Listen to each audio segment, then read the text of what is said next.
se passe, c'est que, comme je l'ai dit en tout début de Zoom, pour les personnes qui n'étaient pas encore là, dans le souci de service que l'on accorde à nos clients, on se propose évidemment de les accompagner à tous les niveaux. Alors, on a vu une question récurrente qui revient et tout à fait justifiée. Le marché immobilier israélien est en pleine ébullition. Les prix ne font que monter en flèche et souvent les gens se disent bah, c'est bien beau Israël, c'est bien beau l'Alia, mais moi, comment je fais pour financer mon bien? Alors, je vais donner deux, trois indications. Ce n'est pas des indications, ce n'est pas du droit à proprement parler, mais c'est très pratique et c'est toujours dans le souci de servir notre clientèle qu'on donne ces conseils.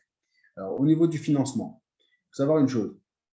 Si vous avez un bien en France, d'accord, nous avons des courtiers en France qui vous permettent d'hypothéquer jusqu'à 80% de votre bien français dans le but de financer l'achat d'un bien en Israël. Je répète, vous avez un bien en France, ça vous ouvre des portes, même sans avoir d'apport, même sans avoir d'économie suffisante de côté, pour pouvoir financer l'achat d'un bien en Israël.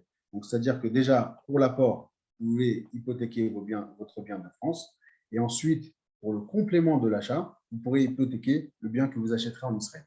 Ça, c'est par rapport aux hypothèques de France. Par rapport au financement en Israël, le principe il peut être le même pour les personnes qui possèdent déjà un bien en Israël. Les gens disent j'ai déjà un bien. Grâce à Dieu, l'immobilier en Israël se porte très bien. Je veux agrandir, je veux accroître mon patrimoine immobilier, si Dieu veut, pour mes enfants, pour mes petits-enfants.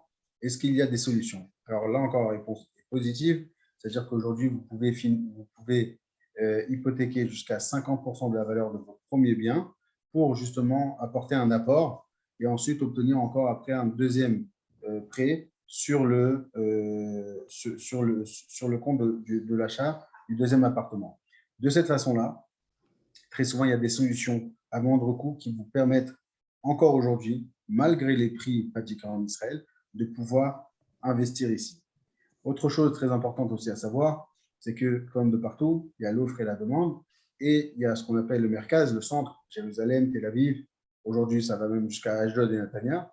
Mais lorsqu'on s'éloigne, plus on s'éloigne du centre, plus il y a des opportunités. Donc aujourd'hui, il y a des opportunités, de très beaux appartements à Ashkelon, à Netivot, un peu plus au sud d'Israël, et également dans les territoires, ce qu'on appelle Yehuda et Shomron. Il y a des très beaux appartements, des très beaux de très belles villas qui sont à des prix beaucoup plus accessibles. Il ne faut pas négliger cela. Et c'est pour cela que nous, qui sommes entourés de personnes professionnelles, on pourra vous aiguiller pour mettre à bien, vous aider à mener à bien votre